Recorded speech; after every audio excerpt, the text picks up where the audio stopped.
agulumizibwenga atenderezebwenga awebwenga ekitiibwa amawanga gonna gamusinzenga mu nnimi zaago owewaawo akyetonde Katonda Namugereka nnyini biramu mu liriiso ddene eyayawulira obutonzi Musewamala omukuumi w'ensi eno oyo yava mu kizikiza ekyetonda n'akkira ku lwazi Walusi n'abeera omuzadde eri amabala g'ebiramu na gonna ge tulina. Tukwebaza okutuyisa mu kiro bubuno bukedde nga tuli balamu. Tusaba gy'oli otuyise mu musana guno n'emirembe bye tunaakola byonna obuwa omukisa gwo. Ddunda omulunzi w'ebiramu. Kuuma bakabona, kuuma bannabona, kuuma abakkiriza, kuuma n'abantu bonna n'abo bonna baweerereza mu ggwe. Okuuma Bwakabaka n'obukulembeze bwaffe obw'ensikirano. Akyetonde Katonda bibeerenga bwe bityo, kibeerenga weewaawo era nga weewaawo. Ndi Kabona Masiko KAHIGYI, omusomesa mu nzikiriza yaffe ey'obuwangwa n'ennono Tonde Zimu Face, era akulira ekitongole ekimu ku bitongole ebizimba enzikiriza eno ey'obuwangwa n'ennono Tonde Zimu Face, nga nkulira ekyalitajje eky'ebyensinza okubangula abaweereza nga be bakabona ne bannabona ate era n'okusomesa abantu mwenna nga bwe nzize olwaleero. Ntumirako kitaffe Mutonda Ssaabakabona Jjumba Lubwagaweesa, mwebaza olw'obuweereza obulungi okulaba nti enzikiriza eno etambula bakabona ne bannabona. Olukiiko lwa Ikanso oluyimirizaawo enzikiriza eno n'ebitongole byonna eby'enjawulo. Ntumirako chairman w'ekitongole ekitindira ensi eno, omutinzi, Ssaabatinzi, omulangira Wasajja Kiwanuka, nkutumiddeko nnyo. Abakungu mwenna bitongole eby'enjawulo eby'abavubuka, eby'abalambi, mwenna mbatumiddeko. Sigenda kubamalayo naye mwenna mbaagala nnyo. Nga tugenda mu maaso n'obuweereza obw'okubunyisa enzikiriza eno mu nsi wonna, olwaleero nzize ne pulogulaamu, era nga pulogulaamu eno yeesoose ng'omulamwa ogugirimu gwa kusoma ekitabo ekyaffe eky'enzikiriza y'obuwangwa n'ennono kye tuyita MUZAWULA. Ekitabo kino kyekyenzikiriza y'obuwangwa n'ennono Tonde Zimu Face, tukiyita MUZAWULA. Amakulu mu kyo nti kyajja okuzaawula omwana w'omuddugavu oba oli awo yamaze akaseera oba akabanga nga teyeetegeera nga yava ku mulamwa gw'obwakatonda bwe. So ekitabo kino kyajja okumuzaawula, okumukomyawo mu layini oba ku lutembe lw'obwakatonda bwe ne ku lutembe lw'obajjajjaabe. Nga sinatuuka butereevu kusoma kitabo kino, nina bye njagala nsooke mbannyonnyoleko wammanga akatonotono. Njagala nsooke mbannyonnyole ku bintu bino. Okusooka njagala nsooke mbannyonnyole ku nzikiriza y'obuwangwa n'ennono. Oba oli awo abantu abamu temugitegeera bulungi. Kati enzikiriza y'obuwangwa n'ennono ly'etteeka omutonzi lye yakwasa abantu buli omu okumusinza mu buwangwa bwe, n'abawa n'amanya ge mu nnimi zammwe, era buli lulimi oba mu lugwanga lirina erinnya lya kyetonde Katonda Namugereka. Omwo mwe liyitira okumukoowoola, okumusinza n'okumugulumiza. nze ndi musajja Munyankole, ffe Abanyankole tumuyita Lwanga. Aganda bamuyita Katonda, Abasoga bamuyita Kibumba, Abangereza bamuyita God, Abawarabu bamuyita Allah, Abanyarwanda bamuyita Imana, Abanywere bagwere Bakya bamuyita Were, n'amawanga amalala gonna balina erinnya lya kyetonde Katonda Namugereka nga bwe bamuyita, nga batuuse mu kiseera eky'okumugulumiza n'okumutendereza n'okumusaba. Kale eyo enzikiriza y'obuwangwa n'ennono mu bufunze. Buli omu mu nsi yonna alina olulimi lw'ayogera mu ggwanga lye, ali mu nzikiriza y'obuwangwa n'ennono. Ngenda kwongerako mbanyonyole ku kigambo tondizi mu face. Kigambo ekyo abantu bangi kibataawaanya. Naye ekigambo tondizi mu face kitegeeza enzikiriza y'obuwangwa n'ennono, naye nga kigatta amawanga gonna, ngeri erinnya ettongole eritugatta ffenna mu buwangwa bwaffe nga litegeeza enzikiriza y'obuwangwa n'ennono, nga buli omu bw'oba ogiyita mu lulimi lwo.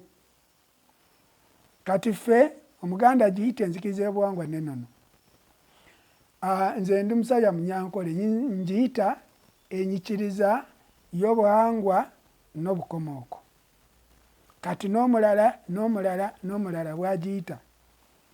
Naye bwe tugamba nti tondizi mu face, kiba kitegeeza ekyo gwe nga bw'oba okitegeera mu lulimi lwo. Eba giyita general name, erinnya eritugatta nga litegeeza ekyo kye twogera. Ngenda kwongerako okubannyonnyola ku nsonga nga zino. Tuyina ebigambo bino wammanga, tuyina obusamize, tuyina obusawo, tuyina obukkiriza. Nabyo twagala tubitegeere nga tetunatuukira ddala ku kusoma kitabo. Kubanga omusomesa omulungi osooka kwanukula ebibuuzo bye batanaba kukubuuza, kubanga buli lw'osomesa oba omanyi n'ebibuuzo ebigenda okubuuzibwa. Kati mu bufunze ebimu ntandise okubyanukula kati ebinavaayo. Omuntu yenna azaalibwa omusajja n'omukazi, nga n'abaamuzaala balina abaabazaala, n'abaabazaala balina abaabazaala, n'abaabazaala balina abaabazaala. Mu butereevu omuntu oyo aba musamize. Okusamira kwe kwetuukiriza n'okunonooza ennono mu buwangwa bwo oba mu layini ye y'ekika kyo n'eggwanga lyo gy'oyina okutambuliramu okumanya ebyaliwo ku lubereberye, obwakatonda bwo, obuwangwa bwo, okuyiga empisa ng'otambulira mu layini eyo yennyini ey'ekika kyo n'eggwanga lyo. Obwe busamize. Kyensuubira ffenna tuli basamize. Yadde ekigambo ekyo abantu bajja bakidibya nnyo olw'okwenoonyeza bye byetaaga. Ne bakisiiga ettoomi, ne bakijabaga, ne bakyonoona. Era mu kiseera kino omuntu bw'ayogera ku kigambo busamize, abantu abasinga tebamulaba bulungi olw'okuba baba tebategeera makulu gaakyo. Naye nga mu butuufu abantu bonna mu nsi wonna ffenna tuli basamize. Ekiddako obusawo. Obusawo oba omuntu omusawo ayitibwa omusawo, oyo gwe tuyita omujjanjabi, ajjanjaba endwadde ez'enjawulo mu bwamwoyo, oyo aba mulonde. Omutonzi aba yamulonda n'amuwa emyoyo gy'egyo emijjanjabi okujjanjaba abantu be. Ekyo kitone si kya buli omu yenna. Ate sigamba nti omusawo w'ekinnansi abantu abasinga gwe bayita omusamize yekka, naye naawe oli musamize kubanga oyina emyoyo gy'abajjajjaabo egikulondoola. So abantu abo baba bajjanjabi era baba balonde okukola obuweereza obwo. Era emyoyo gy'abajjajjaffe buli omu gyamuwa ekyokukola. Bw'eba tegyakuwa busawo ku bujjanjabi, naye naawe njagala omanye nti omulimu ogw'okola gwonna emyoyo gy'abajjajjaabo oba omutonzi eyagukuwa, kubanga ffenna tetuyinza kukola bifaanagana kubanga buli omu afuna ku munne tusobole okweyimirizaawo n'okubeerawo omu nsi muno. Obukkiriza. Ekigambo bukkiriza ffenna mu butuufu tuli bakkiriza era twalibadde bakkiriza. Oba oli musamize, oba oli musawo, oba okola mulimu ki, oba oli ani, olina okubeera omukkiriza ng'okkiriza kyetonde Katonda Namugereka eyakusaamu omukka, eyakuwa obulamu, eyakuwa okukola by'olina okukola. Olina okumukkiriza, okumugulumiza n'okumutendereza ekiseera kyonna kubanga yakulinako obuyinza obukulekawo mu nsi n'obukuggyawo. So ffenna tulina okubeera abakkiriza okusingira ddala nga tukkiriza Mukama Katonda nga tusinziira mu buwangwa bwaffe. Tulina ebitabo eby'enjawulo mu nzikiriza zaffe oba mu kukkiriza kwaffe. Tulina ekitabo kye bayita Bayibuli, gye kyava mumanyiyo n'abakiwandiika. Tulina ekitabo Kulaani eky'Abawarabu, nakyo mukimanyi. Kati tulina n'ekitabo Muzaawula. Tulina ebitabo bisatu ebiri ku layini kumpi y'emu. Ekitabo Bayibuli kyawandiikibwa abantu abo abakkiririza mu Yesu, oba Abayisirayiri, Abayudaaya, Abalooma. Naye mwe abasoma ekitabo ekyo bw'oba okisomye obulungi, kyogera ku buwangwa bw'abantu abo, kyogera ku bwakabaka bw'abantu abo, kyogera ku bitundu n'ebyalo by'abantu abo. Y'ensonga lwaki bw'oba osoma ekitabo ekyo ojja kusanga nti Pawulo yawandiikira Abakolinso, Abagalatiya, Abeefeso. Etegeeza yali awandiikira abantu abo abakwatibwako mu kitundu ekyo. Tegeeza gwe tekikukwatako ng'omwana w'omuddugavu. Ne tubaako n'ekitabo Kulaani. Ekitabo ekyo ky'Abawarabu, kimanyiddwa bulungi era nakyo kyogera ku by'Abawarabu. Nabo balina amawanga ag'enjawulo. Waliyo Abahamadiya, waliyo Abasiya, waliyo Abakolayisi n'amawanga ag'enjawulo. So nabo baawandiika ekitabo ekyo nga kikwata ku mawanga gaabwe ag'Abawarabu, nga kinnyonnyola ku bwakatonda bwabwe, nga kinnyonnyola ku bwakabaka bwabwe, nga kinnyonnyola n'oku bujjajja bwabwe. Era abantu abo banannyini bitabo ebyo bamanyi bulungi obujjajja bwabwe, obulombolombo bwabwe, era babukola bulungi era nga bagoberera ebitabo byabwe ebyo. Kati tulina ekitabo Muzaawula.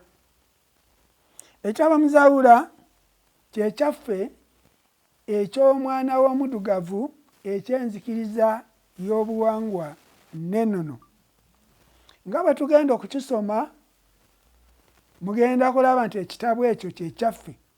Kigenda kuba nga kyogera ku byaffe naawe by'omanyi bye wali owuliddeko oba oli awo bye wali olabyeko. Okusinga bw'osoma ebyo by'otagenda kulabako oba by'otasuubira ate nga tebikukwatako. So ensonga lwaki olwaleero nvuddeyo tusome ku kitabo ekyo Muzaawula eky'enzikiriza yaffe ey'obuwangwa n'ennono. ekyokulabirako tenjagala mumanye era mutegeere era mumatire. Ensonga zenjogerako zonna muzitegeera bulungi, kubanga mumanyi nti Omulooma oba Omuyisirayiri oba Omuyudaaya tasobola kusoma Kulaani kubanga si kitabo kye. Ayina Bayibuli, mwemuli ebimukwatako, mwemuli ebyafaayo by'ensi ye. N'Omuwarabu tasoma Bayibuli kubanga temukwatako, asoma Kulaani kubanga yeeye yemwogerako n'ebimwetoolodde ng'Omutonzi bwe yategeka mu nsi eyo era n'enneeyisa n'empisa z'ensi eyo. Awo neebuuliza gwe omwana w'omuddugavu, lwaki osoma ebitabo ebyo ate nga waliwo omuzaawula egenda okunnyonnyola okulaga obwakatonda bwo, obuwangwa bwo n'ebyo byonna ebikwetoolodde ng'Omutonzi bwe yateekateeka ensi eno olubereberye. So yensonga lwaki ng'ekitone kye nafuna ekyange eky'obusomesa kye mbaleetedde era okubasomesa mbategeeze bye mulina okutegeera. Nga sinasoma ku kitabo Muzaawula kubanga waliyo ebibuuzo byenyanukula nga temunabibuuza. Omuntu ayinza okubuuza nti ekitabo Muzaawula ate kyavaawa? Abantu abasinga bamanyi nti Omuzungu yalina okuwandiika ekitabo oba Omuwarabu yalina okuwandiika ekitabo, kati bw'awulira ng'ekitabo kya muddugavu asobola n'okubuuza nti ate kyavaawa? So ffenna tuli bantu ba Mutonzi, ffenna yatuwa okumanya n'okutegeera era yatuwa obwamwoyo ng'abuyisiza mu myoyo gy'abajjajjaffe era ng'asobola okuba ng'atulaga bulungi ekyokukola. Kati kino kyekitabo Muzaawula engeri kyajjamu. Oluvannyuma lw'emyaka gyali giweze emyaka 118 okuva 1844 okutuuka 1962, emyaka 118 gyali giweze ng'Omuwarabu azze mu nsi yaffe eno ey'abaddugavu.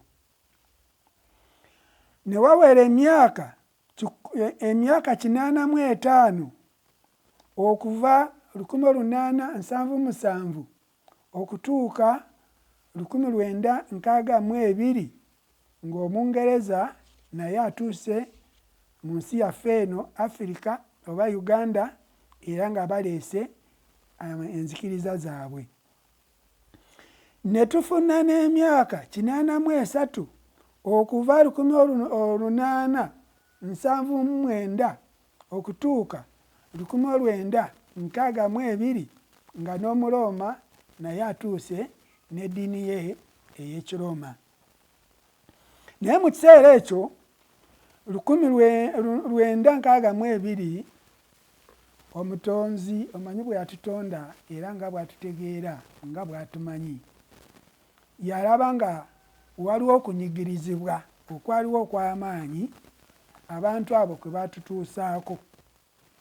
Ndowooza mumanyi embonabona y'abajjajja baffe abassibwa ku njegere, abaatwalibwa mu buddu, mmwe abasomako ebyo mubitegeera bulungi.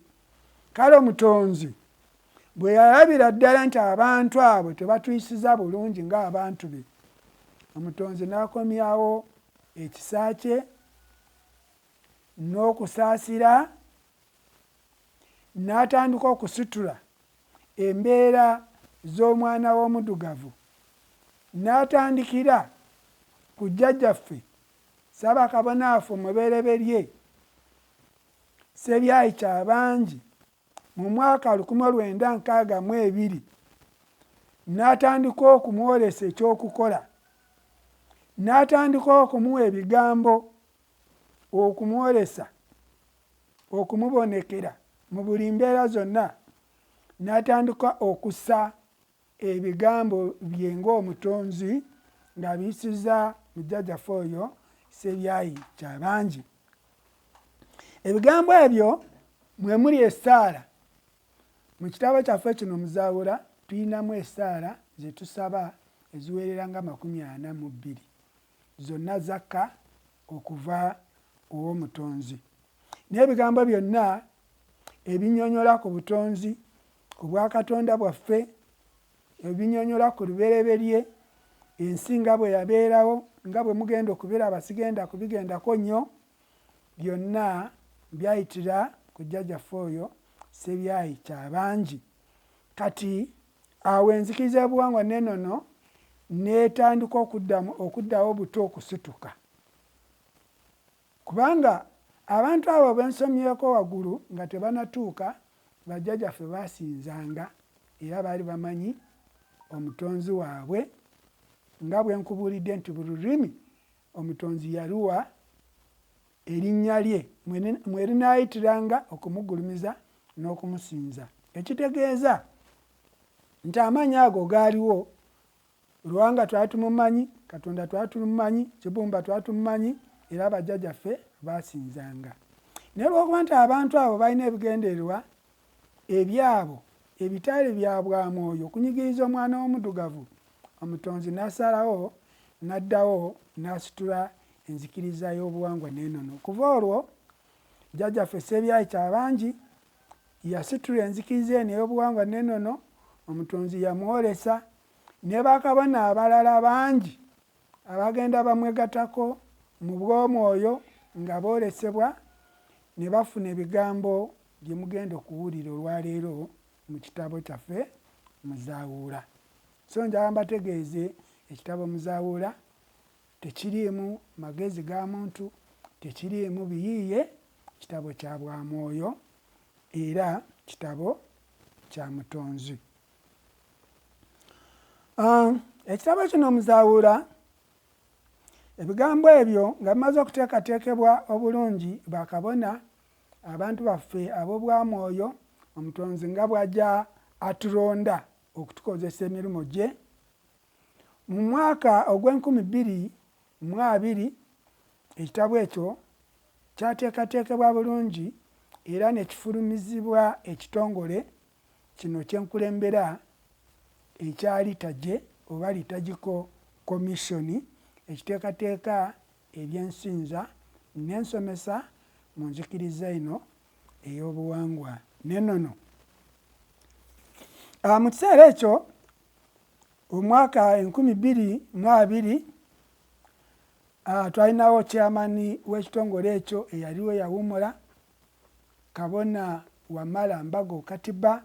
Taata nkwebaza olw'omulimu omunene omulungi gwe wakola okulaba nti wasobola okukola kyonna ekisoboka okutuusa ebigambo by'omutonzi n'obiteekateeka n'olukiiko lwo lwonna okuba nti bituuka mu kitabo ekyo Muzaawula kisobole okusaasaanyira abantu b'omutonzi.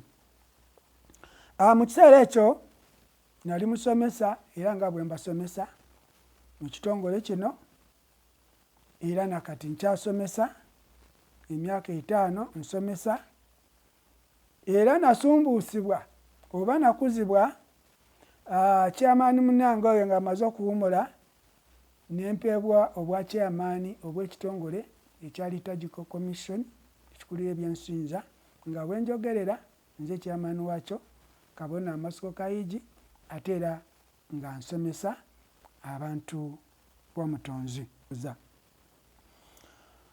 Kirala kyenjagala mbannyonnyole, mu nsi muno omutonzi yatonda ebintu mu bubiri ebisinga bitambula bibiri. Kati omutonzi yatonda ekibi n'ekirungi. Oba oli awo omuntu bw'ofuna ekibi owulira bubi, naye bw'ogenda kwetegereza kye tuyita ekibi nakyo kivaamu ekirungi. So mu buweereza bwonna mu nsi muno oba oli awo tuze tusangamu ebibi n'ebirungi. Ate oluusi ne tusanga ebibi awo we tubadde tusuubirawo ebirungi. Naye njagala mbategeeze buli lw'osanga ekibi manya nti oba ogenze mu ssomero, kubanga ekibi kikusomesa okumanya otegeere ng'eki gy'onaatuuka ku ekyo ekirungi oba ekituufu. Lwaki ndeese ebigambo ebyo? Mu nsi muno abantu bangi obwakatonda buno babufuula bizinesi oba babufuula mulimo. Abantu bangi baze babuzabuza abantu baffe nga beerimbika mu kifaananyi eky'obwamwoyo ekya Katonda. Abantu baffe abasinga ne babeesiga ne babakkirizaamu nti kituufu, kye boogerako kye kituufu, naye ne babafunamu obuzibu. Nza okubategeeza nti ebyo byonna mu nsi birina okubeeramu ekibi n'ekirungi. Abantu abatali balambulukufu n'abalambulukufu ffenna tutambulira mu nsi muno.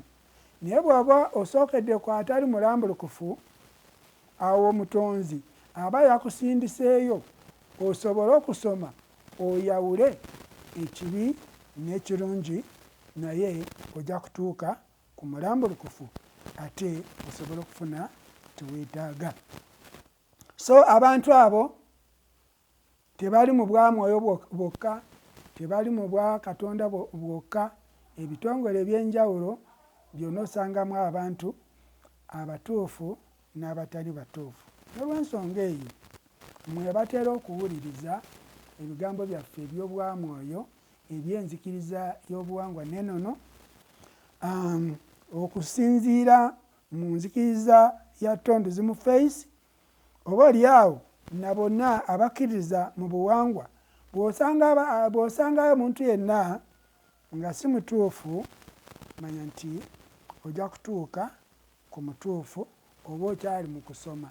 Omutonzi aba akyakugezesa, aba akyakuzibula amaaso, aba akyagezaako okukwawulira okumanya nti kino kituufu, kino si kituufu, ono mulungi, ono si mulungi. Naye njagala mbategeeze, mu nsi muno abantu abalungi mwebali, abantu ab'amazima mwebali, abantu abalambulukufu mwebali, abantu ab'obwamwoyo mwebali. Singa tekiri bwe kityo, oba oliawo ensi eno teyalabeddewo, naye n'abakyamu nabo mwebali.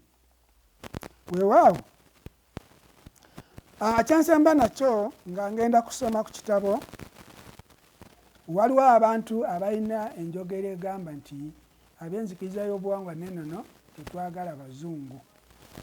Olw'okuba nti tuba twogera ku buwangwa bwaffe, engeri gye batunyigirizaamu, ekyo kye tuba twogerako. Naye omuntu ayinza okusobya ku nsonga emu naye si ku nsonga zonna, kubanga ffenna tuli bantu era tukolagana mu nsonga nyingi ez'enjawulo. So njagala mbategeeze nti enzikiriza y'obuwangwa n'ennono terina buzibu na muntu yenna, munnaddiini oba muzungu oba muwarabu oba mungereza, tetuyina nsonga naye yenna. Kubanga abantu bannaffe, bazzukulu baffe, nga bwe mmanyi nti olubereberye lutandikira wano mu Afirika, mu Uganda yaffe wano, ebyo byonna mugenda kubisanga mu kitabo MUZAWULA. N'olw'ensonga eyo ffe kye twerwanako ng'abaana b'Abaddugavu kwe kukomyawo obwakatonda bwaffe, obuwangwa bwaffe, obujjajja bwaffe, okubukkiririzaamu n'okubumanya, tusobole okwongera kufuna okumanya n'okutegeera. Kubanga muntu ogenda kutegeera nga totegeera bwakatonda bwo era nga tomanyi buwangwa bwo. Ensonga lwaki amawanga mangi gatuyitako. Awo ge mulaba amawanga gakola ebintu eby'amaanyi bye tukozesa oba oliawo nga China, Japaani, India. Amawanga ago kola okunoonyereza ojja kusanga nga ganywerera ku buwangwa bwago ng'omutonzi bwe yagateekateeka. Ne gakola ebintu byago ne gafuna okumanya n'okutegeera.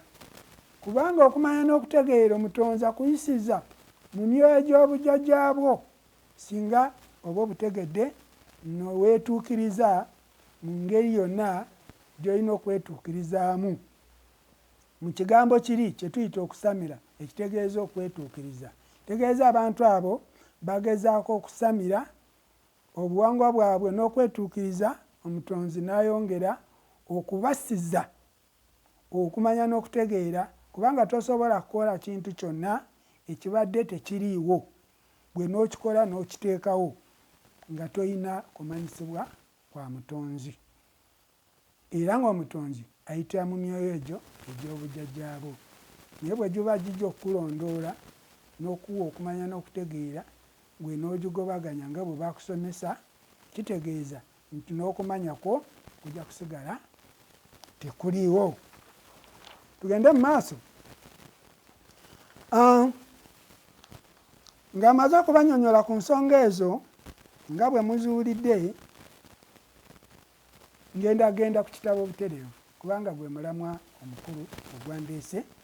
Kitabo kino Muzawula kye tugenda okusoma okutandika ne pulogulaamu ey'olwaleero etandise olwaleero yakubasomera kitabo kino. Kitabo kino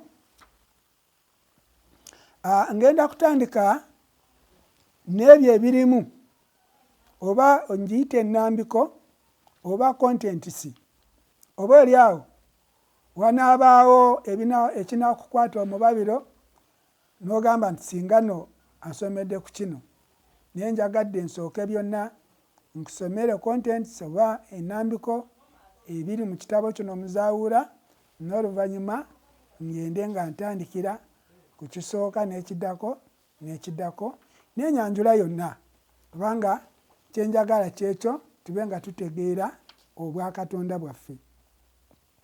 Ekitabo kino nga kimaze okuwandiikibwa n'okuteekateekebwa ekitongole ekya Liturgical Commission, kyakakasibwa Ssaabakabona Jumba Lubowa aligaweesa, era ojja kufuna ebigambo bye ng'akakasa ekitabo ekyo byengenda okusookerako. Kirimu ebbaluwa y'omuwandiisi w'ekitabo Muzawula, tujja kugiwulirizaako. Tuyinamu ennyanjula y'ekitabo Muzawula, tujja kugiwulirizaako. Ate tugende ku nzikiriza y'omwana w'omuntu ey'obuwangwa n'ennono, nagwo ogwo omutwe tujja gusomako. Kale kyensoma kati gy'emitwe gyokka egiri mu kitabo Muzawula. Ntuuse ku mutwe ogwokuna, guliko ekiramuso ky'enzikiriza nga bwe mwakiwulidde kye nasoose nakyo. Ngenda ku namba 5 tujja kusangako amannya ga Katonda Namugereka. Tugende mu maaso tujja kusanga buno bwe bwamwoyo, tujja kutegeera ku bwamwoyo buli ku namba 6. Tujja genda ku namba 7 tujja kusanga enjawulo wakati wa Tonda ne Katonda, nakyo tujja kukitegeera, Tonda ne Katonda. Nga bijja kubanyumira bamukwano abagoberera mwenna, mujja kunyumirwa ekitabo kino. Bwe tumaliriza tujja kugenda ku mirembe. Emirembe byebyasa n'ebyasa ebyajja bibaawo ensi eno ng'ebaawo okutuuka kati. Ebyasa byonna byeyiseemu. Ebyasa gy'emyaka emingi egiwera nga 1000 n'okusingawo, egiba nga gikolebwamu ebyo ebyakolebwa mu kiseera ekyo, ate ebyo ne bivaawo ne wagendako improvement oba enkulaakulana endala ey'ekyasa ekiddako, nakyo ne kikolebwamu ebyakolebwamu mpaka ebyasa 12 ebitutuusiza ku mbeera gye tulimu mu nsi muno. Kati ebyasa byali bino gy'emirembe gye gino. Twalina omulembe ogwasookera ddala guyitibwa Katonyeze, omulembe ogwokubiri guyitibwa omuzigi ogw'ekizikiza, ogwokusatu guyitibwa omulawula ogw'omuliro, ogwokuna omulembe mutangaavu, ogwokutaano omulembe tonda, ogw'omukaaga omulembe lubereberye, ogw'omusanvu omulembe muzadde, ogw'omunaana omulembe omulunguusira, ogw'omwenda omulembe muberusi, ogw'ekkumi omulembe omuwawa, ogw'ekkumi n'ogumu omulembe omululumbo oba omutaake, n'omulembe ogw'ekkumi n'ebiri nga gwe mulembe omuganda. Gy'emirembe 12 gy'ensi eno gyezeetambuliramu okutuuka wano we tuli.